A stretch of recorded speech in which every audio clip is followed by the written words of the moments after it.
Hey everyone, welcome back to Crime Family. I'm your co-host AJ, and I'm here with my sisters and co-hosts Stephanie and Katie, as always. And for this week's episode of the show, we are going to be talking about the mysterious disappearance of Bryce Laspisa. Now, this is one of the weirdest missing persons cases that I've learned about, and I've actually known about this case for quite a while. I wanted to do it on the show. You know, every season when we're like thinking of cases to do, this one always pops in my head. But for one reason or another, we just have never done it. We just never decided to do it. But this time, I wanted to cover it on the show. And I know the two of you are both familiar with this case, and as of this recording, this is still an unsolved case because he went missing, and there's still many questions. So I know I'm excited to kind of hear your guys's opinions or thoughts, because I feel like we talked about this case, like the name of it, but we've never actually discussed it between the three of us, like what our theories were or like what our thoughts are on the case. So interested to hear your guys' perspectives and your thoughts on it. So I'm going to just kind of dive right in. And so Bryce Laspisa was a 19-year-old college student with a bright future ahead of him. So he was born in April 30th of 1994, and he was the only child of Karen and Michael Laspisa. And they were a close-knit family, and they originally lived in Illinois, but they relocated across the country to Laguna Niguel, California, after Bryce graduated high school. So Bryce was artistic, charismatic, and he was known for his talent in graphic design. So this actually led him to enroll at Sierra College in Rocklin, California, where he was studying industrial and graphic design. And so Rocklin was a suburb of Sacramento, and the distance from his parents' home in Laguna Niguel to Bryce's college was about 450 miles. So they had relocated across the country, and Bryce didn't stay like in the same city as that his parents were in to go to college. He did relocate, but they were still in the same state as him because they, like I said, moved across the country. So he was just 450 miles away from home to go to Sierra College. So for most of his freshman year, Bryce seemed to be really thriving. So he made lots of friends. He was doing well in his classes, and he started dating a girl named Kim Sly. And so the summer after freshman year, he returned home and he lived with his parents for the summer, and he appeared to be in pretty good spirits. He even enrolled in an English class over the summer between freshman and sophomore year to get ahead in some of his coursework. So he was definitely still thinking about his future. He was, preparing himself to do better, to get ahead. And he was still committed to his academic, future. So when he returned to Rocklin for his sophomore year, something was noticeably different. So his friends quickly began to notice a stark change in his behavior. And within just a few days of returning for the second year, his actions would lead to one of the most perplexing missing persons cases that I'm aware of. So that's kind of the setup for this whole case. So like I mentioned, as Bryce settled back into life at Sierra College for the fall semester, his behavior became increasingly erratic.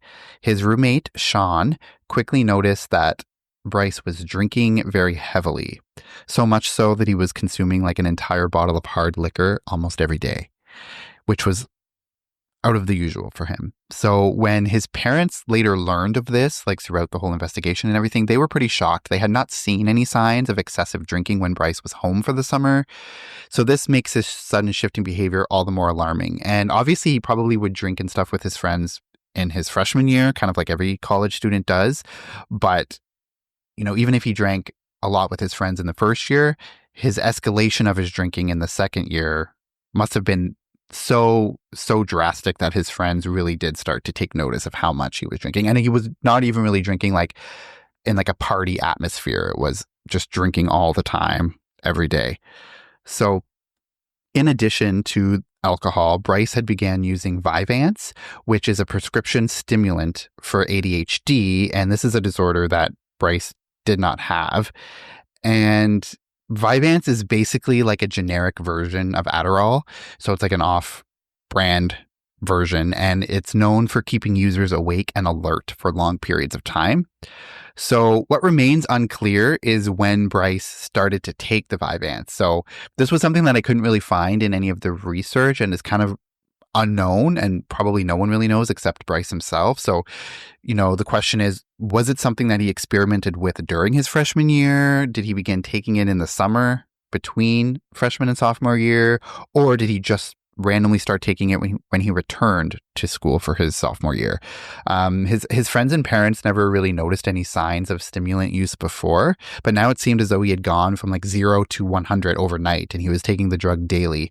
And since he had no prescription for it, because like I said, he didn't have ADHD, which is what it would be used for, it's assumed that he was obtaining it illegally. So his friends were growing increasingly concerned, and they noticed that he was staying awake for extended periods of time and just acting strangely and out of the ordinary.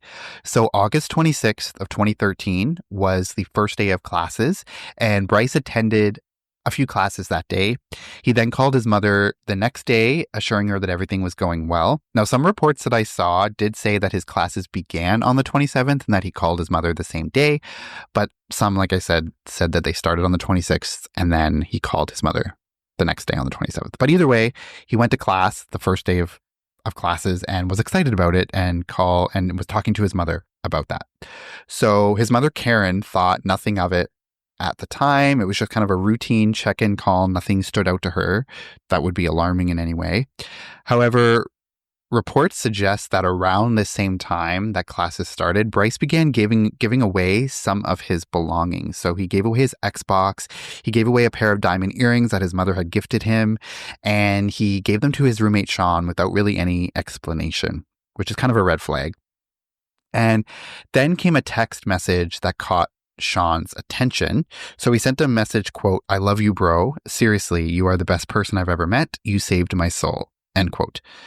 And so while the text or the content of the text wasn't necessarily alarming in and of itself, but it was just an unusual message that Bryce had never sent to him before. And then kind of with kind of his change in behavior, his elevated drinking and all of that thing, with this message, Sean was alarmed. So he decided to actually call Bryce's mother to let her know that something was wrong. And Bryce's girlfriend, Kim, was also growing increasingly worried. So he had been sending her strange text messages as well. And then on August 27th, he suddenly told her, quote, "You'd be better off without me," end quote. And then when she asked if he was breaking up with her, he confirmed that he was. Then the next evening, August 28th, Bryce drove an hour and a half from Rocklin to Chico, California, where Kim lived. And when he arrived at Kim's apartment, he officially ended their relationship, but refused to explain why. So just very weird and out of the blue. And this was alarming to Kim. So his demeanor was strange. He appeared to be making rash decisions and just was not like him. She had known him all of the previous year, and it just wasn't like him to do this. So concerned for his safety, she actually took his car keys and refused to let him drive home. She then called his mother, Karen, to tell her that something was very wrong. So within 24 hours, two of the people closest to Bryce, Sean and Kim, had contacted his mother out of concern for his well-being. So this is obviously something that should be very alarming, because they obviously went the whole first year with nothing like this, and then all of a sudden within 24 hours she's getting calls from two of his closest people to alert her about his behavior. Yeah, and I just have a question. Okay, you go ahead. I'll go ahead. I was just gonna say, like, was he hanging out with different people from the first year to the second year? Like, did his like friend group changed, or was it like the same? Like, I always wondered when I was watching or like listening to this case, like they never really mentioned any of his friends. So I'm wondering if like the friend dynamic changed, or do you know? Yeah, I didn't see anything that came up that said he was hanging with a new crowd. I mean, he was still in communication with his friends from before. Like, obviously, he was sending Sean that message. So it never really came up. Like, his roommate didn't say he's been hanging out with this weird crowd. It was more so just like, and also he had only been back a couple of days. Like, he went back like maybe like a week or whatever before, and then, or a couple weeks before, and then this was only like the first or second day of class. So he'd only been back for 2 weeks. So probably not enough time to really establish. Well, I mean, other than the drinking and that he was staying awake and he was acting erratic, like that was noticeable, but I guess not long enough time. But was he drinking by himself, or was he drinking with other people?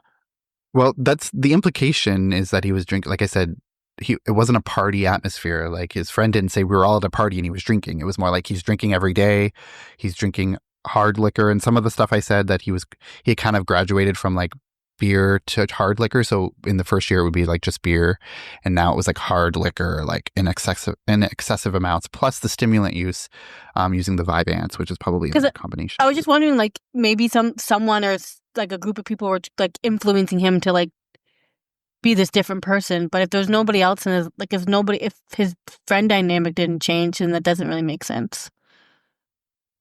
Also, in like the Disappeared episode that's on Discovery Plus, like they talked to his parents and stuff, and his mom even said that over the summer, like Bryce wasn't drinking at all, and like maybe she just didn't know that he was. But I feel like if he was drinking that much, it would be obvious.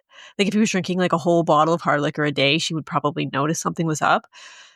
So whether he could have been drinking here and there, she just didn't know. But it obviously wasn't at the extent that it was for those like 2 weeks. So it just seems kind of weird that like as soon as he gets back to school, he just kind of like goes wild and just starts drinking and does drugs excessively. Like it just seems like a really weird shift super fast.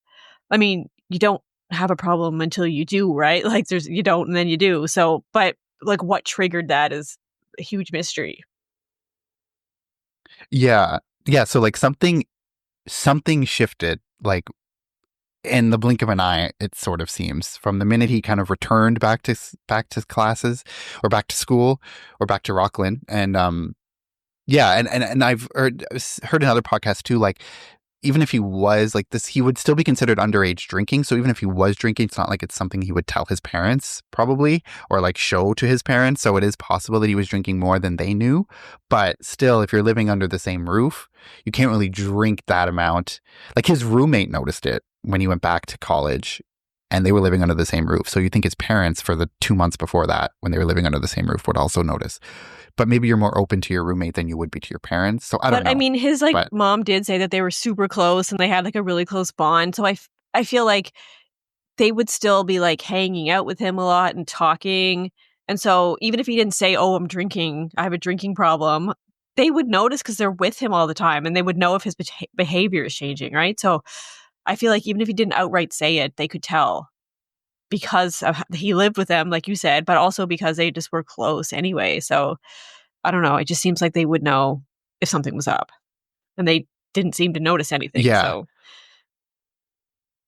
Yeah, because like when they're getting this information, obviously when Sean calls them and Kim calls them, like this is alarming information. So obviously they weren't clued into anything before. They weren't like, oh, this makes sense based on what we've seen. Like it was all news to them. So obviously there was no indication. Also, during the I just want to say, like, how bad would it have to be for them to call Bryce's parents? Because I mean, like, I don't know about you, but I've never called a friend's parents to be like, so and so's acting crazy, right? Like, I mean, people have been in weird situations, and that's never crossed my mind. So I mean, good on these friends for like, we got to get the parents involved, but like, how crazy must it have been for them to be like, yeah, let's call his parents. I personally never done that, so it just seems like it's like a intense situation. Yeah, and that's sort of a thing of last resort. Like you would never really do that unless you were severely concerned. And not even just the drinking. I think if it had been just the drinking, then maybe they would have been concerned, but maybe not enough, especially in that short amount of time. It was more so like the erratic behavior and like just deciding to break up with Kim on a whim, or like giving Sean his personal items like his Xbox and all this stuff. Like that was super weird to them. So yeah, and like the drinking was like a part of the behavior. Yeah, and Vyvanse is like an amphetamine, so it like has like kind of the same effects as like methamphetamine sort of. So yeah, you can imagine what people on meth are like. So if he was acting like that, even just a little bit like that, that'd be alarming. So yeah. Yeah. So it was just a super concerning situation. And so, like I said, he went to Kim's place and confirmed that he was breaking up with her. She called his mother, and she actually refused to give him his keys back. Like she took them and she wouldn't let him drive home because she was that concerned about him. So Kim actually put Bryce on the phone with his mom, and he insisted to his mom that he was fine. Everything was fine. And he sort of made it seem that like Kim was just acting out because she was upset about their breakup or something. So probably kind of said, you know, we got into a fight because I'm breaking up with her and she stole my keys and she won't give them back. And now she's calling you and she's making this whole scene. And so that was sort of, I guess, how he probably framed it to his mother. And so his mom actually offered to book a flight immediately to come see him, because it was about a 7-hour drive from Rocklin to where they were living. So, you know, the flight's obviously the easiest way. So she offered to just book a flight immediately. She wanted to come see him, but Bryce assured her that it wasn't necessary. He said, quote, "Don't book anything until I talk to you. I have a lot to talk to you about," end quote. And his mother said that he didn't sound like super sad or didn't sound super heartbroken, but she had no idea what he was referring to in terms of that he has a lot to talk to her about. He didn't give any indications of what that could mean, just that he had a lot to say, and he didn't want her to make any reservations or book anything until he had the chance to talk to her. So they were on the phone for a little bit of time, and eventually, after speaking with his mother, and, you know, Kim went back on the phone with his mother, and after a while, Kim just eventually relented. She returned Bryce's keys to him, and at about 11:30 p.m. that night, Bryce left her apartment and began driving south towards his parents' house. And like I said, he lived about 7 hours away. He lived about 7 hours north of his parents, so he began driving south towards his parents' house. But his mother didn't know, based on the information that I've seen, she didn't know at that time that he was going to be going to their place. She probably thought he was just going to get his keys back and return to his apartment in Rocklin. But he didn't go back to his apartment and started to drive towards his parents' house. And the time that he was at Kim's apartment, that was the last time that anyone who knew Bryce actually saw him. So at about 1 a.m. on the 29th, so this would have been just about 90 minutes after he left Kim's place, Bryce did call his mother, but there are conflicting reports about whether she answered. Now, this was weird because when I listened to, it was actually Crime Junkie, I believe it was there, they said that he called his mother and spoke to her, but other places that I looked at said that there was an uncertainty, like she didn't answer. They didn't actually have a conversation at 1 a.m. He had called, but like maybe she was sleeping or something. So that was a little bit of conflicting information that I got from different sources. So I don't know if they actually did speak at 1 a.m. when he called her, but he did try to call her. Regardless, though, like I said, she probably believed that he was back in his apartment, going back to his apartment. But in reality, Bryce, at the time of this call, was just about an hour south of Rocklin, and he never returned home to his apartment. So his parents only discovered the next day that he wasn't actually at his apartment when they contacted his roommate, Sean, who confirmed that Bryce had not returned home the previous night. So, and what kind of set them in motion to like call Sean was because at 11 a.m. on the 29th, his parents, Karen and Michael, got an automated call that's stating that Bryce's car required roadside assistance. So this was concerning. So they actually were able to check his credit card activity because they had access to his accounts. I guess he was using their card, or they had given him a card because just, you know, for expenses and stuff. So they had the ability to log on and actually see his credit card activity. And they saw that there was a charge from Castro Tire and Truck in Button Willow, California. So Button Willow is actually a very small town about 280 miles south of Rocklin. But Button Willow was kind of along the route to their home. So it was between Rocklin and where they lived in Laguna Niguel. So this kind of suggested to them that he was probably heading home. And his mother's probably thinking, you know, he said he had something to talk to me about. He really wants to talk to me. So given that he's in Button Willow and it's like closer to their house than the college was, they're like, oh, he's probably driving home. That's a safe assumption. It's not like he's like in a random direction, like 4 hours west or something, and they have no idea where he's going. You can kind of see that it would be like in that direction, so they can. It's a safe assumption that he's just driving home.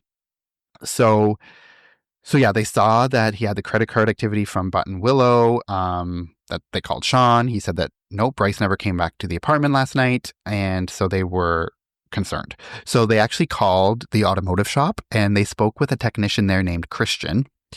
And Christian did confirm that Bryce had called the shop for assistance at around 9 a.m. that morning because he says that he ran out of gas. So Christian actually went and delivered gas to him around 9:30 a.m. and said that when he saw Bryce seemed alert. He said nothing was like out of the ordinary, really, just that his eyes were slightly red. Now this call that his parents made to this automotive shop was around noon. So Christian said that he saw Bryce at around 9:30. So it's a couple of hours since that happened. And she had asked Christian, or maybe Christian offered to like go back to where he met Bryce and gave him the gas to see if he was still there, or maybe if he was in the surrounding area, or if he maybe needed help, or something else maybe was wrong with his car, not just the gas or something like that. So Christian does go back to this place and he sees that Bryce is still there and he's sitting in the exact same spot. His car is parked in the same spot and he's just, meaning that he had been there for at least 3 hours at this point. So that's kind of weird. So Christian says that he went up to Bryce's car. He handed him the phone and Bryce assured his mom that he was on his way home. Button Willow was just about 3 hours away from his parents' home. So they expected Bryce home by 3 p.m. So probably still weird, that he would be sitting in this parking lot or this area for like 3 hours without moving. But maybe they just thought he had went for a drive. He drove through the night and was tired. So he just pulled over to sleep or something. So he confirmed around noon that he was okay and that he was going to just drive the rest of the way home, which was about 3 hours at that point. So like I said, they expected him home by around 3 o'clock. But as soon as 3:30 came around, he hadn't arrived home and his parents had tried calling him, but he was not answering any of his calls. So his parents were very concerned at this time. They actually called the police and reported him missing shortly after. And it kind of ignited sort of this hunt for him by the police right away. And the police were actually able to track his phone through his phone company. I guess they got a hold, I think it was AT&T was his phone company. So they were able to get a hold of them pretty quickly and they were able to track his location. And they found that the phone was still pinging in Button Willow. And it was actually pinging just 8 miles down the road from where he had been at noon. Like when his parents called him and he was in that area with Christian, he was only 8 miles away from there hours later. So that was obviously super concerning as well. So he didn't really go very far. He definitely wasn't close to getting home. So yeah, super weird. So the police, they locate Bryce's vehicle and it's parked on the side of the road near Interstate 5 in Button Willow. And Bryce is still in the driver's seat. So the police say that Bryce was cooperative and he was polite to the officers when they approached his vehicle. They actually had to do a field sobriety test and he passed it. And they did a search of the car. There were no drugs or alcohol found in the car or on him at all. And so when asked why he was lingering, he simply said that he needed to blow off some steam. And so the officers told him to call his parents because obviously they were concerned since they called the police. But they said that Bryce was very reluctant to do this. He did not want to call his parents at all. So the police actually had to dial for him and they got his parents on the phone. And when Bryce spoke to them again, his mother urged him to just get something to eat, continue driving home. Like they just wanted to see him, make sure everything was fine. He was only a few hours from home. So they just told him, like, get home quickly, eat something and come back. So he agreed to that. And the police confirmed to his mother that Bryce did not seem to be under the influence. Like I said, he passed the field sobriety test. There wasn't drugs or alcohol on him. He was being cooperative for the most part, other than, I guess, his reluctance to call his mother. But he was, polite. He wasn't combative or anything. So they said he was still alert enough to drive the car. They didn't have any concerns in that area. So they let him, drive off. Or they let him, they said it was fine. So when the police left him, they were under the assumption that Bryce was just going to begin driving, get something to eat, like his mother said, and then drive the 3 hours to his parents' home. However, Bryce did not immediately move from that location. So hours later, and I guess the timeline on this is a little bit foggy because I've heard different things, but hours later, Christian checks on Bryce again. So whether he had contacted the parents again or whether they had contacted him again, but for whatever reason he goes and checks on Bryce again. Yeah, I think it was like still parked Christian. They had got Karen had got a missed call from Christian, so she called him back. And then Christian offered to go see if he was there again. But Karen was like, oh, there's no way he's still Oh, there. okay. But Christian's like, I'll just go check. So I think that's how that came up. Oh, okay. So like Christian was probably just calling to like check in. Yeah. And that was the missed call. Honestly, this guy's going above and beyond. Like, he's a tow truck driver and he's like going back and forth all day with his parents to make sure that he's like, okay. Like, doesn't usually happen. Good guy. Yeah, super nice. Yeah, super nice. He's the hero of this story. So yeah, I guess like I said, when the different sources I looked at did have sort of different information, so I wasn't really sure how he came into contact with his parents again, whether he had called or they had called. But anyway, he checks on Bryce again, finds him still parked alongside the road where the police left him hours earlier. And now this is like hours later, so he's been like in Button Willow, like on the side of the road, or where Christian originally saw him in the morning. This is like going on like 12 hours or something at this point. Like, it's a long time so concerning that he's, for whatever reason, stalling from going home.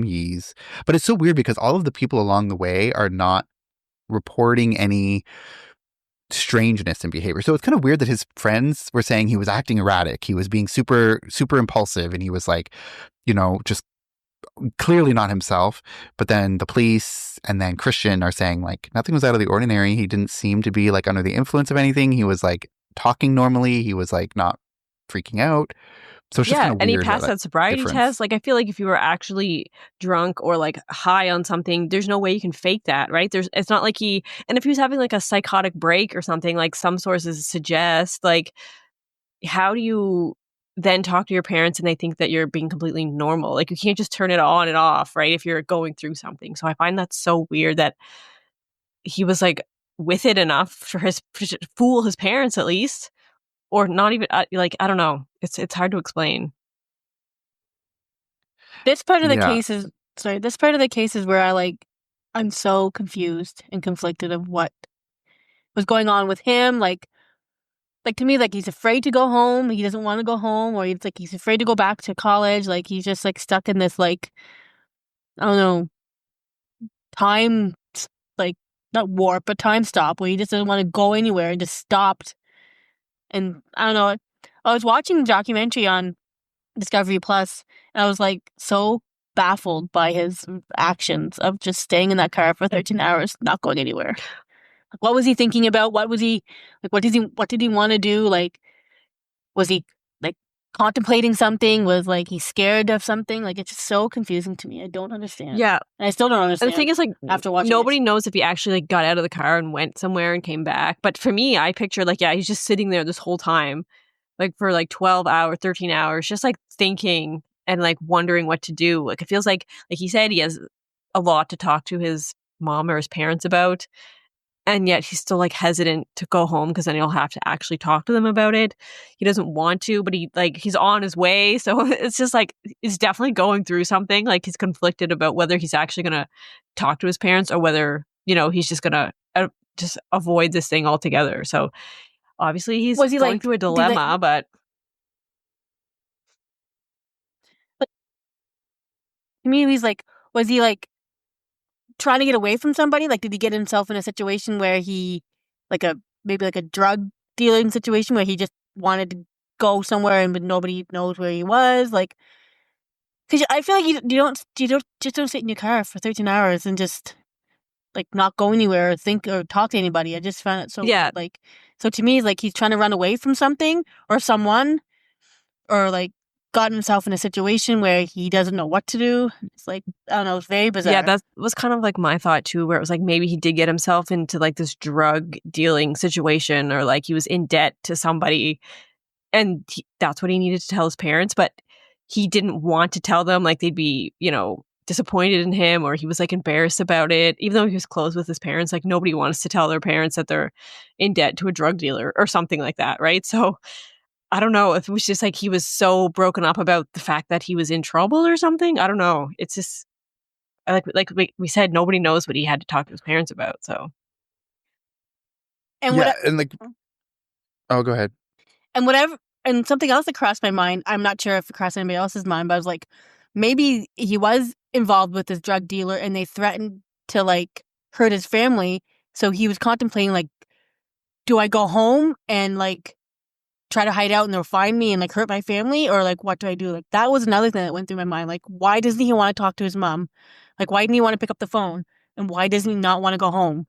Because like you said, he was so close to his parents that like you think he'd want to go home, talk to his mom, because like there's a comfort zone there, but he was like so reluctant not to. So it's like somebody threatened his family. Yeah, but like, it also seems like that's such a big situation to like unfurl in like 2 weeks, right? Because you don't think anything was like going on during the summer, because why would he be taking courses and like to be ahead for when he went back if he was like so reluctant and something was going on, right? And he didn't have to go back, but he did. Makes me think that like in just 2 weeks something huge happened, which just doesn't seem like that long of a time for him to be like involved in this drug dealer, for them enough to like threaten his family. I don't know. It just seems like a lot.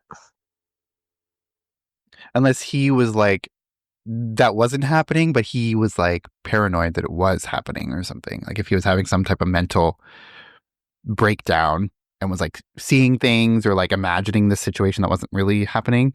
So maybe he was like in fear that it was happening, even though it wasn't.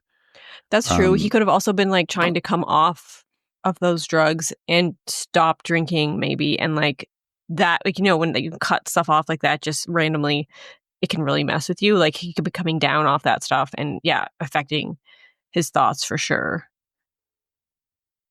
But I also feel like the amount that he's drinking that heavily and taking Vyvanse so heavily, I feel like if you're coming down off of that, you would be in like this sort of like withdrawal state. But no one ever says that. Like I said, Christian, the police, and you know, the police I'm sure have dealt with a lot of people who were on drugs or withdrawing from drugs. So like you'd think they would have like said this is consistent with like behavior of someone who, and there was no drugs found in the car. So he wasn't taking drugs while he was driving, wasn't drinking while he was driving.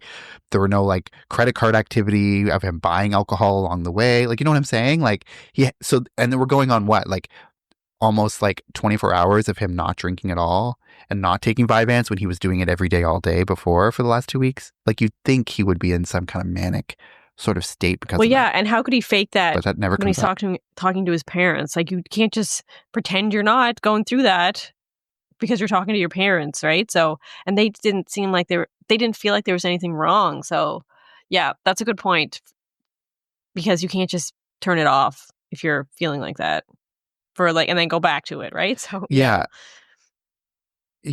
And his actions are also a little bit inconsistent because it's like he didn't have to drive home. Like I said earlier, his mom was under the impression that he was going back to his apartment.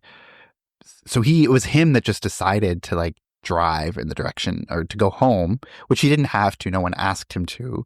And so it's like he obviously wants to go home. Well, yeah. And but his mom offered to come out there. So she could have come out there and he could have talked to her at his campus or his apartment or whatever, right? Like, why did he have to drive home to talk to her? Like, that's, like another weird thing.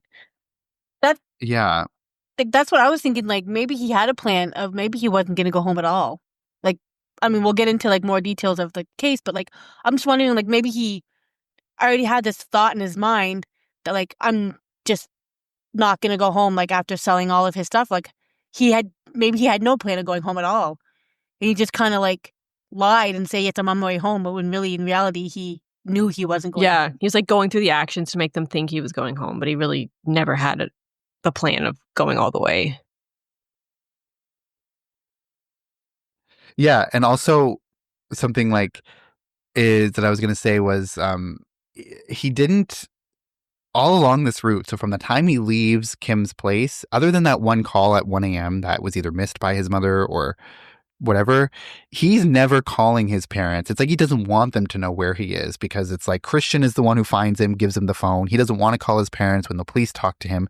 So it's not like he's like, so to me, it almost seems like he just told his mother, oh, I don't do anything until I talk to you. I really need to talk to you, as a way to like just diffuse the situation, because he needed to say something. So she didn't come on the plane.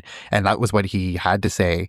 And then like, because, you know, if he really wanted to talk to her, like, he doesn't have to go home to do that. He could just have a long conversation on the phone with her. And he had multiple times where he could have talked to her on the phone, and he's like actively not wanting to do that. So it's kind of weird. It's almost like maybe he didn't want to go back to his apartment because Sean had called his mother and he was maybe pissed at Sean, didn't want to see him. He couldn't stay at Kim's place because she was all pissed at him, and he didn't want to go to his parents' place, so he didn't really know where to go, and he's just driving around. I don't know. Yeah. That's like what I was and there's like thinking. no evidence that like he called anybody else or anyone was trying to get a hold of him. So it's not like he was being harassed by like a drug dealer or something, because nobody called him. He didn't call anybody. So it's not like he was sitting there. Like sometimes it makes me think like, oh, maybe he was in Buttonwillow, like waiting to meet somebody, but he never contacted anybody. So it's not like he was even doing that. So that's like another, what was going on? Yeah, and like apparently Buttonwillow is like not a place you'd ever really have any reason to be. It's like just a very small place. Like you go there to like fill up your gas. Yeah, I think like, there's like a truck stop. Around. Like it's like a truck stop town sort of thing where there's like a big place where trucks stop. And but that's about it. So and that's like another like theory that comes up, like, oh, maybe he was actually planning on, maybe we'll get into this a little bit later, but like just like leaving, getting a ride with one of these long haul truckers so he could just like take off somewhere, and Buttonwillow would be like a place to do that. But yeah, I don't know. Yeah, it's super weird. And also I was gonna say too, because we mentioned like it's not like if he was in the trouble with all of these drug dealers and he owed them money, what I find weird is like he didn't sell his belongings he gave them to Sean. Like he gave his Xbox to Sean. He gave like the diamond earrings to Sean. Like those are things he could have sold if he really needed money to pay off these drug dealers. And he didn't do that. He just gave it to Sean. So to me, that was weird. That's true. So that was like the one thing I couldn't really think of an explanation for. Other than like the obvious one, because there's also a lot of things that we'll get into later. Like a lot of people think like that's a big red flag for someone who might be committing or considering suicide if like they give away their possessions to people who are close to them and stuff like that. So that is something that comes up in the case too. But like, so that's the only really thing I can think of, because he could have sold those items for like a lot of money, right? So I don't think he necessarily owed money to people just because of that. So I don't know. It's just super weird. But yeah. So, well, yeah. It was like he was actually planning the whole time not to come back, right? Because you don't give that stuff away if you're just leaving for the weekend, right? And like the message he sent to his friend Sean was kind of like seemed like a goodbye, right? Like, so it's like he wasn't planning on coming back, and nobody, I don't think his parents realized that he really wasn't planning on going back there. So yeah, that's true. Like he gave away his things. He said goodbye to Sean. He went to Kim's place maybe to say goodbye to her, break up with her, like kind of like tying off loose ends before he would eventually just leave. But that's still out of care. Even if that was his plan, like it's so wild that something in 2 weeks made him want to leave, right? Because like he was doing perfectly fine the first year and everything was normal. Yeah. And then it's just like in this like couple and also weeks like, or like he couple didn't days or whatever. say anything like a goodbye to his parents either, like he did with everybody else. So if he was planning on just leaving, he'd have that like final goodbye to them as well, which he didn't have. So it's like maybe he was, planning to talk to them and see them again, because why wouldn't he just say goodbye to them as well? So that's like another, it's just like makes it still more mysterious. Yeah. And I mean, I guess we can assume that he probably was like, I know I just said like maybe he wasn't planning to go anywhere because he didn't want to talk to anyone or see anyone, but like he drove in the direction of his parents' house. So like that's the logical conclusion, that he was like, he could have driven in the complete opposite direction, that, because if you look on the map, like I have it up in Google Maps, like Rocklin's like north and where his parents live is like south. He could have driven east, right? Like to another state, right? Like if he was just going to try to run away. So it's like the fact that he's going close to where his parents live, like makes it seem like he was at least at one point contemplating going home or something. So it's just super, super weird. So yeah, like I said, Christian checks on Bryce again, finds him still parked alongside of the road where the police left him. And he called Bryce's parents to inform them that, Bryce was still there. And he actually he said that he was going to follow Bryce for a short distance to just ensure that he got on the highway, because he was on the side of the road for hours on end. So he just wanted to make sure he got on the highway. So he follows Bryce to a local store where Bryce buys like a can of soda. And then drove behind him for about 10 miles after Bryce got onto the interstate. So Christian says that he didn't really notice anything off about Bryce's driving. Like, he wasn't driving erratic. He wasn't doing anything, like, obviously, because eventually Christian pulls off and like stops following him. So you'd think if he was really being erratic and driving like crazy that he would have not left him, right? So everything seemed to be normal. I mean, other than the fact that he's been on trying to get home for 13 hours and hasn't. But eventually Christian takes an exit off the interstate. He goes home, and he's just under the assumption that Bryce was finally on the road to his parents' house, because that was where the interstate was, the direction was going the few hours to his parents' house. So his parents expected him home just hours after Christian tells them that he's on the interstate, because like I said, he's just a couple hours from home. However, Bryce calls his parents around 1:50 a.m., and this is now August 30th, and he says that his GPS is giving the ETA that he's going to be home like around 3:25. So he's about an hour and a half away from his parents' house at this time, just based on that. So his parents, okay, fine. He'll be home like before 3:30 in the morning. We'll just wait till he gets home. Then at 2:09 a.m., so this is just 20 minutes after the first call, and he calls his parents again and says that he's going to be exiting the interstate because he's just too tired to keep driving and he needs to pull over and rest. So, I mean, he was too tired. What was he doing for 13 hours in the car? Like, was he sleeping for those 13 hours? He wouldn't be tired if he was sleeping for 13 hours already. So, anyway, his parents, well, that's what he said. He's going to pull over, he's going to sleep, and then he'll drive the rest of the way home. So, then at 2:15 a.m., so this is just minutes after that second call to his parents at 2:09, there's surveillance footage or some camera footage that captures Bryce's car driving up a hill near the Castaic Lake recreation area. And cameras are actually only like on one side of this hill, so they only capture vehicles going up the hill, but they don't show the cars going down the hill. But obviously he does go down the hill, because the same camera captures the same vehicle hours later. Now it's 4:29 a.m. going back up the hill. So he's driving aimlessly, really. Like at 2:15, he's going up this hill. Then 2 hours, 15 minutes later, he's going back up the hill. So where was he in those 2 hours and 15 minutes? Weird. I don't really know. And then about an hour after his car was spotted on the camera footage for the last time, his crashed car is actually discovered or found on an access road in the area, and it's turned over on its side. It appears to have been driven off a 25-foot embankment. Bryce was not inside the vehicle, and the investigation revealed that, like, they obviously tested this vehicle and did, the investigation, and actually revealed that the accelerator was activated even while the car was driving off the embankment. So it's not like there was any attempt shown that there was an attempt to slow down. So it almost seems very purposeful. Like he purposely went to drive off this embankment in like a possible suicide attempt or something like that, because he accelerated even when he would have known he was going off the road down this 25-foot embankment. So the car goes down the embankment and lands on its side at the bottom.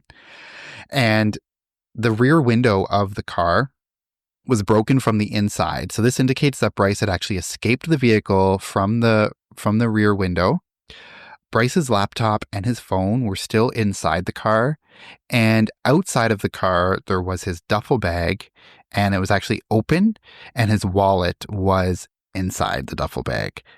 So police also noticed that there were like a few drops of blood inside the car, but it wasn't believed that Bryce was seriously injured in the accident. So he obviously might have been cut a little bit just from the impact, which is causing the drops of blood, but it's not like he's, incapacitated. He's still able to escape out the back window and seemingly walk away. So he obviously wasn't suffering any life-threatening injuries at the time. And they didn't find any like drag marks or anything like that he had been like crawling, that he couldn't stand up and walk. Like there's nothing to indicate that he would have been crawling around. So he obviously gets out the back window, stands up, walks away. And so there was an extensive search of the area, because obviously it's super weird to find this car crashed without the person inside it at all or any sign of him. So they actually conduct a large search via helicopter. So there's several helicopters looking at the area. There's a huge lake nearby. So they have multiple divers in the lake for a long period of time, like looking through every corner of the lake to see if maybe he had fallen in. And they even bring in scent dogs. And so there was actually one of the dogs. So they have a dog that is brought in, and the dog detects Bryce's scent from the vehicle down the road to a dam that's on Castaic Lake, and it's alongside the dam. He's following the scent, and he actually follows Bryce's scent all the way to a truck stop on Castaic Road. And this is where the scent ends. Right there. So that's super weird. So they actually bring in a second dog as well. And the second dog detects the same exact scent. So starts at the car and it goes, along the road down to the lake to where the dam is, along the dam, and then to this truck stop. And that's it. Not going like maybe into the truck stop, but nowhere else. Like it just ends, which is super, super weird. And there's never been another sighting of Bryce since then. They've never found any remains of Bryce at all, even though they had those extensive searchers, like with the helicopters and then with the divers in the lake. Like they never found anything, and they never found any of his belongings other than like the duffel bag. Like all of his belongings were in the car or near the car, and they never found any other articles of clothing or anything else from him. And that scent just stops at the truck stop. So this is happening in 2013. So it's been, nearly 12 years since his disappearance, with no confirmed sightings of him. No one's heard from him. There's been no body found or anything like that. And that's kind of where the case ends, because there's just no other evidence that's ever come out since then. So obviously super, super weird. And there obviously are, like we kind of speculated or we kind of alluded to a little bit earlier, but there are some theories that are going around. It's definitely one of the most perplexing missing persons cases of the last decade that I can think of. And so several theories have emerged. So one is that he was having some type of psychotic or break or mental health crisis. So some obviously believe that Bryce was experiencing a psychotic break, possibly triggered by a combination of the excessive alcohol use, the Vyvanse abuse, and sleep deprivation. His erratic behavior in the days leading up to his disappearance suggests that he was not in a rational state of mind. He may have wandered away from the crash site in a disoriented state and succumbed to the elements. That's like one of the theories, which again, I said there's never been any body found, nothing to suggest that he did succumb to the elements. And yeah, so what do you guys think of that potential? We'll go theory by theory here. Like, what do you think of that theory that he just was in some type of mental health crisis, which seems kind of clear based on his actions, and that he just kind of wandered off disoriented and just died? That's what I want to believe. Oh, go ahead. I think like half of that is true. I think he's definitely going through something, but I don't think he wandered off and died, because where is his body? They did extensive searches, and they even like years or a year later, his parents still have searched the lake and stuff. They like dragged the bottom. They haven't found anything, and so if he was there, you'd think they would find something. They did find like a burnt body up there like 5 days after he went missing, but it wasn't his, obviously. But if he was up there, they would have found him because they found this guy. And so, yeah, I think half of it's true. He was going through some sort of break, but he didn't just die out there. That's my feeling. Yeah, that's exactly what I was going to say. Like, half of that, like, I'm probably like 90% sure, like, he obviously was going through something mentally and he just wanted to get away and disappear, but I don't think he died, because like Katie said, like they found another body that wasn't his there, and they did all these searches and they just didn't find the body. So I don't think he died. I think he had a mental breakdown and is somewhere else. Yeah. And I I kind also of agree with you. Like, sorry. mhm. I also was going to say, like, I don't even think he committed suicide, because if he committed suicide when after he threw his body off the cliff, like his body would be there by the car or in the car or whatever. So it's like not like I don't even think suicide, like, I don't think he was trying to attempt suicide, because he got out of the car and then walked somewhere. So Like, I don't even think that's even a possibility. Obviously, not a possibility. Yeah, I think you might. Well, I mean, it's kind of. I Oh, think go ahead. this might be like another theory that's coming, but I feel like he was having issues up until that point. He may have tried to commit suicide. That didn't work. But then because of the crash, he got disoriented, could have had a concussion, and didn't know who he was or where he was. And then from there, he because his scent stops at that bus or at that truck stop. So he actually does get a ride with a trucker, doesn't know who he is. And then, just kind of rides off into the sunset. But I mean, I don't know. That's kind of where I'm leaning. Yeah. Yeah. I was going to say, I think I have this first theory, it's obviously something's not right with him. Obviously, he's having some type of mental, breakdown or some type of, psychosis of some sort that he can seem, like we talked about earlier, to turn on and off. Like when he's talking to the police, he can seem normal. When he's talking to Christian, he can seem normal. When he's talking to his parents, he can seem normal. But it's only in these moments when he's not with anyone that he's having, I don't know. So weird. But obviously something was going on, whether it was mental health or if it was just emotionally. Maybe he was just emotionally overwhelmed or something, and something was happening. But I don't think he succumbed to the elements, like you said, because they found that other body. They did such an extensive search. They're going to find something. They didn't even find a shoe of his or a piece of clothing or anything other than what was at the immediate crash site. So super weird. And so the second theory is intentional disappearance. So there are theories out there that say Bryce may have wanted to disappear. His decision to give away personal belongings and break up with his girlfriend suggests he was preparing for something, kind of like we suggested earlier. But if he did leave willingly, then obviously the question remains, where did he go?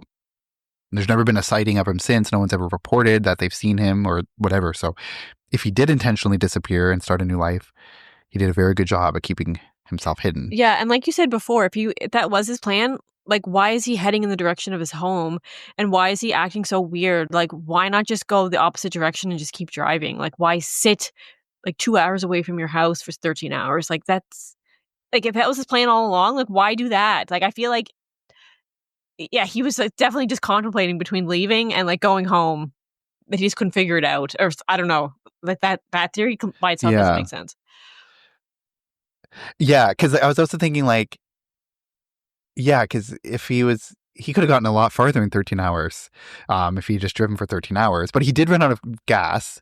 But I mean, one thing I was going to say, if this theory is right, which is probably not because he was in the right direction, if his parents had gotten a call that he needed gas and then they did his credit card searches and found that it was some other area, in the opposite way direction, then it would have been more concerning to them, because they're where is he going? If he's 7 hours away, in a different state or something, that's weird. So he kind of if this was true and he just happened to be just in that general area, it's they would have been he kind of got lucky in a sense that he was in the general direction of his parents' place, because they could have just assumed he was coming home, right?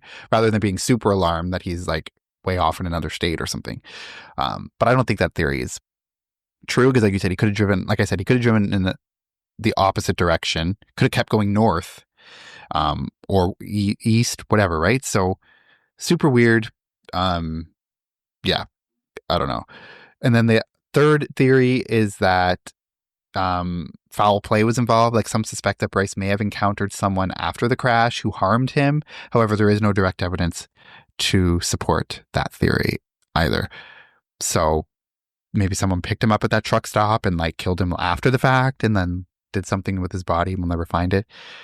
But that would be just a theory, because it's an option, but there's never been any suggestion or evidence to suggest that. So I don't know. I don't really it's hard to, I can't say I don't think that, because we don't have anything to say either way, one way or the other. Yeah, I feel the odds of that are so small, because what are the odds that he's going through this? He tries to commit suicide, or maybe not, and he drives off the cliff. He survives all that. He gets out, gets into a trucker's truck, and then they kill him. It's just what are the odds of all these things? And then I don't know. That just seems not likely, but obviously it could happen. But also the theory that I talked about, he could have been disoriented after all this, the crash.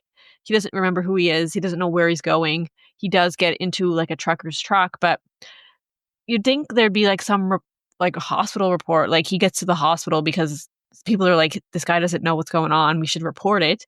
That never happened. You think like eventually down the line, someone would be like, there's something going on here and report it, right? Like if someone doesn't know who they are, they have nothing on them, they're wandering around, you'd think that'd be like a weird sign.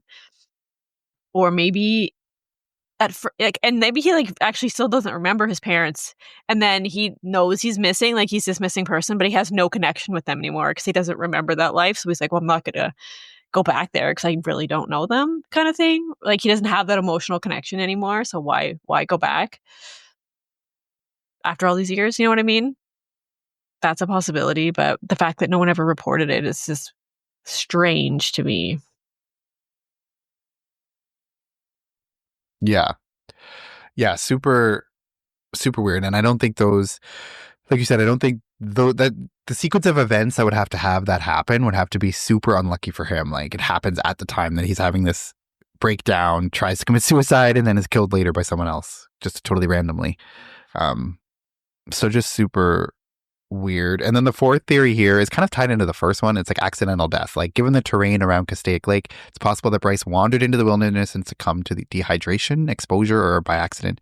However, despite extensive searches, like I said, no remains have ever been found. So really there is only like foul play, intentional disappearance, or like accidental, like succumbing to the elements. And there's nothing to suggest clearly one way or the other. I feel like they would have found him if he did die out there, because I mean, they did a search so extensively, you can only get so far on foot in that time, and they would have, like, if they covered that area, he would have been there, right? So it's not like he died out. And they found that other body, right? Yeah, well, I mean, that they found that so because it was obvious, because it was like a fire, the body was on fire, that's why they found it. But they, they were looking around still. I don't know. It's just like, yeah. I think it's pretty clear that he did get into a car, because why would his sense just stop at the gas or at the truck stop or whatever? Like that to me is weird. The only way, like we heard in other cases, like as soon as like dogs follow your trail and it stops immediately, they assume you got into a vehicle. That's the only way that it's going to stop suddenly. So maybe he did. And like, because of the fact that, like I said, the police believe that he maybe was cut, because he was obviously, there was drops of blood, but he wasn't like physically super like hurt. So he could have like hailed it, not a taxi, but like got into the trucker's vehicle. The trucker wouldn't know anything necessarily happened unless he has like a small cut on his head, but he could explain that away. So maybe they didn't see the need for him to go to the hospital or anything. And then the trucker just drove him somewhere else. Maybe he asked, take me to this place. The trucker drove him there, and then he got out after they're at this other destination, and then succumbed to the elements in another area that they don't know to look for because they don't know he's there, or killed himself somewhere else in the elements, and maybe they found a body in another state, but they don't know. You know what I'm saying? Yeah, like, they just didn't link we see all the time, yeah. like state, they don't communicate with each other really, right? Like, yeah. So there could be like a body found in another state that they just But apparently like his DNA and like fingerprints are all in like the missing persons database. So if they ran it through that, they would know. But maybe that's only statewide. Like, is it, the whole country? But maybe it was like, they found the body, because isn't it like if they find your remains, I guess they can do DNA. Yeah, like from your skeletal remains, right? From your bones. Yeah, they could. Yeah. Yeah. I think it's rare that they can't do DNA. So I guess they. Yeah, because like I have heard cases where it's like they couldn't get a DNA profile because the body was so, like, I don't know.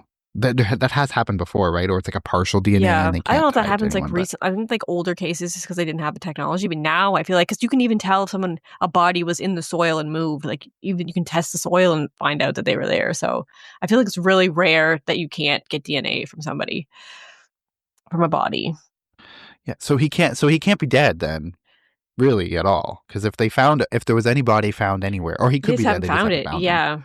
But yeah. Because if, like you said, if they did find the body, they would have ran it through the DNA and he would have been identified. There's never been, but I'm also like, he can't be dead, or So I'm kind of leaning towards like he died, they just haven't found his body, rather than like he is still alive and out there. Because it's like, to me, the fact that, I mean, this case isn't like super high profile, really. Like the average person probably doesn't know the name. But for no one to come forward and say they know him, like if he started a new life somewhere or whatever. In this day and age with social media where everyone's everywhere, like it's really hard. I feel like you have to work 4 times as hard as you would have 20 years ago to like stay hidden, right? And so he never has a bank account. He never has like a job where he's getting money on the books. Maybe he's getting cash. You know what I mean? Like there's no trace of him ever anywhere. He left his wallet But behind. I mean, He left his he could have phone had a new behind. name, new identity. And so, his name is not going to be flagged because this has a different name. So he could have a job He somewhere. could also change his hair. Like he could have dyed his hair. Like he could have Yeah. done all kinds of things. The fact to me, like he didn't have his wallet and all of that belongings were there, tells me that like he just wanted to start over. That's what I was going to, but why some not weird take your reason. duffel bag full of clothes? Like that's a weird thing, right? Like, Yeah, okay, leave your ID, you can leave your computer, but like, why not take a change of clothes and stuff? Like that's like a weird part of it. And if you had money, why not take that? Because you're not going to get paid. Yeah, was his wallet empty? Did he have anything cash? Like that was one thing I was wondering too. Like he could have taken the cash and Yeah, a it bag didn't of say clothes. anything Like that I don't can know. find. Yeah, cash to just get you somewhere for get you through the next couple days. Maybe he didn't have. He was a student. Probably didn't have cash. Who was getting broke ass student? I don't think he had much cash at all. But like, yeah, I don't know. It's weird. I guess yeah. Why not take your duffel bag at the very least? And like if that's the not something that. Oh, go ahead. Yeah, no, but if the truck drivers that like one of them picked him up, like if they see his posters around or like anything, they would have like. Do you think they'd come forward and say like, "Oh yes, like I picked him up and like whatever"? But like nobody has ever. But we said, see all the time. But we see all the time, like where people come forward like years later. Like even like the Asia degree one that we talked about. That guy went and said the person admitted to him like 20 years ago.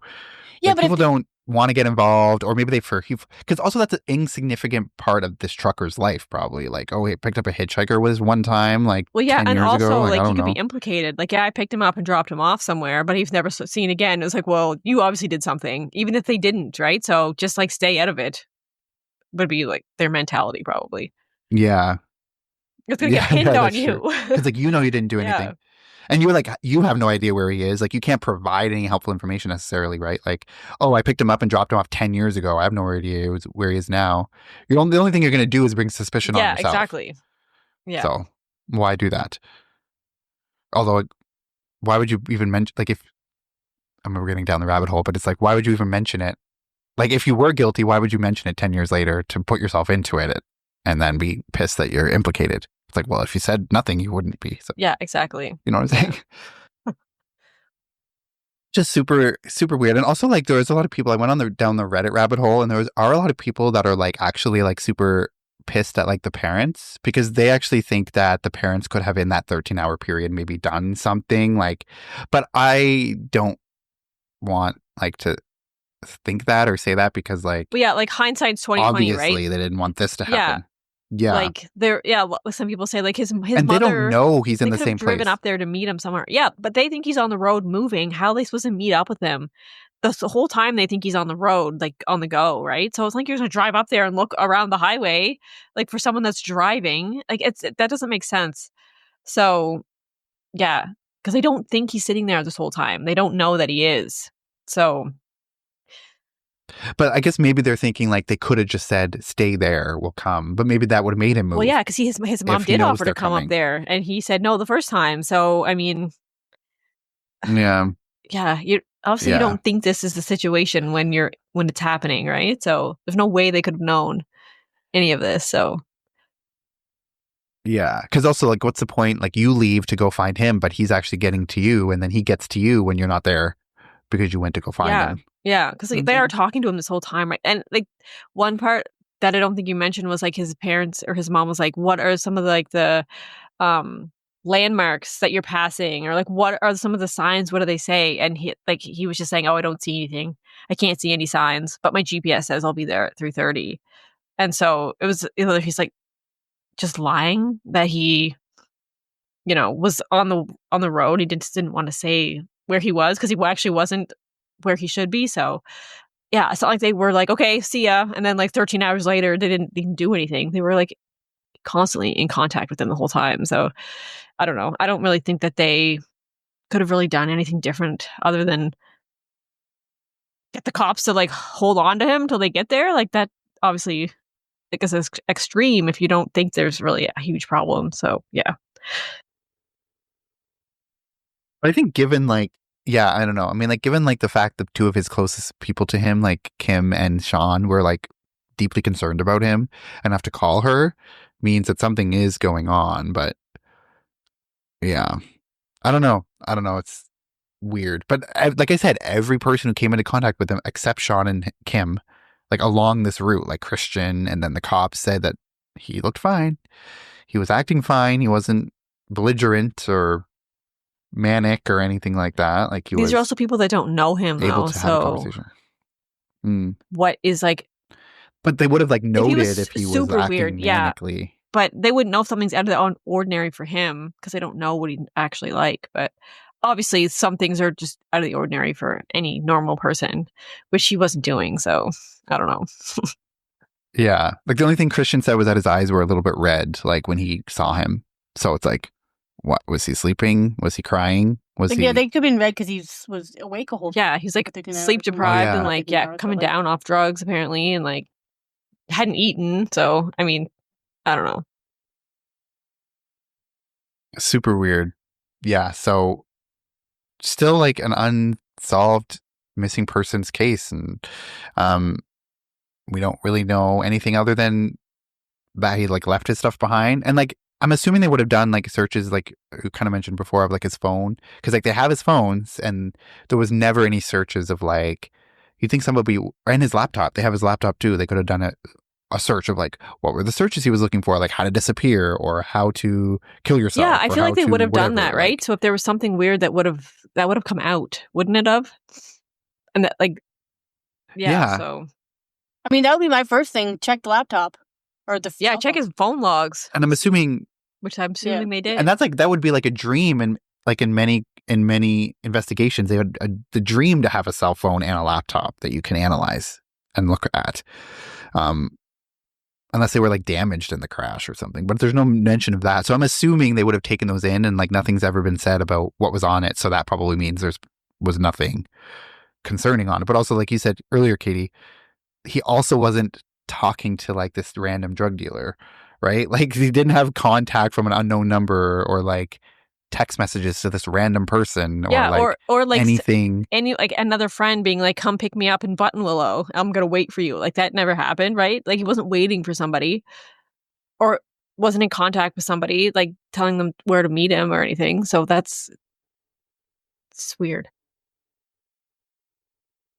Yeah. So it's almost like he didn't tell anyone, didn't want anyone to know where he was and was trying to just get away or... Because like the only thing I think of is like he kind of wanted to go for a drive. He needed like a day to just like not see anyone. He didn't want to see his friends or he didn't want to see his girlfriend. He didn't want to see his parents. And he said that he told the police officer, I need to blow off some steam. So maybe that was his plan. Like, I'm just going to sit here until I like figure it out, whatever. And like, because I said, he's not actively calling his parents at any time. The only time he talks to them is when like he's forced to basically talk to them, like when Christian's there and gives him the phone. And then when the police give him the phone or make him dial, like he clearly doesn't want them to know where he is or worry about him or whatever. So maybe he was just hoping he could just take time for himself and then, but why does it have to be in Buttonwillow? It's random. I don't know. I guess that was just happened to be where it was. He just pulled over on the side of the road, but that just happened where he ran out of gas. He was just conflicted. Right? Like he ran out of gas there. So that's just where he had to stop. Yeah. I think the but reason he was, like I said, oh, go ahead. I think the reason why he chose to go there is because it was like he's kind of not really lying. He actually is on his way to his parents' house, but in reality, I feel like if he didn't run out of gas, he might have veered off to like the south or the south or the east or the west or wherever he would like. But because he was stuck in Buttonwillow, I think it was an excuse to say like, "Oh yes, I'm on my way. I just had to ran out of gas." But I also feel like he was going back and forth with like, "Yes, I am going to go home," and then he decided, "No, I don't want to. I'm going to sit here and think about it." And he's like, "Okay, yes, maybe I will," and then he stops again, like, "Oh, actually, no, I don't want to." So I think he was like definitely going back and forth. Like his original plan was to go home. That's why he went that way. But then just along the way, he just couldn't make up his mind to actually go all the way. So, but yeah, like we said, obviously something's going on. Yeah, and like that's what I was gonna say. Like he's obviously conflicted about like he's just conflicted. He doesn't know where he wants to go, what he wants to do. So maybe he like when he left Kim's apartment, he's like, okay, I'm gonna go home. So then he started to drive home, and then the more he thought about it, he's like, well, I'm not in a state where I can like talk to my parents right now. So like I'm gonna go somewhere else because like I said, he's 7 hours from his home. So if he like left and drove straight home, it would take him 7 hours. But Buttonwillow is 3 hours from his home, so that's 4 hours from where he left from. So he would have only taken him 4 hours to get from Rocklin to Kim's or I guess she was in Chino, so maybe he was a little bit further, but whatever. 4 hours or 5 hours. But this is like 9:30 a.m. or 9 is when he calls that gas station, right? And he left at 11:30. So that's 10, 11 out, whatever, 11 hours where he was just driving around. So he obviously has gone on a loop-de-loop, or like he didn't drive straight from there to there, right? Like he ended up there, but it took him like 3 times as long to get there. So was he just stopped along the side of the road along the way? Was he driving like the long roundabout route? Who knows? I don't know. Super weird. Super weird. And yeah, it's still unsolved. So if you do know anything about Bryce Laspisa's disappearance, we encourage you to contact your local law enforcement office or the FBI. Contact police, and because this is still an open case and an open missing persons investigation, it's obviously gone cold. We have no idea where he is, what happened, but we really hope that some answers can come. And we never know. Like we talked about last week with Asia Degree, like that was 25 years later, and now it's all kind of coming out, and like they're really close to potentially finding out. So it's like hope is never lost. I know, kind of like 10 years later, what are the chances? But it definitely can happen. And so we hope it does for everyone's sake. Could you imagine? That'd be wild if like he ends up just being found somewhere, like alive, like he took on a new name or something and he's somewhere else. Like that's super weird. That would be crazy. Yeah, it recently came out that there was like, I think it was a case that Crime Junkie had done, like someone that disappeared, everyone assumed had been killed, but she actually came forward, was like, I'm alive, I just don't want to be bothered, kind of thing. So it was like, oh shit. So that actually does happen. I always think like, how often does that happen where the person just goes away and doesn't ever want to be like found again? I feel like that's rare, but I guess it does happen. Yeah.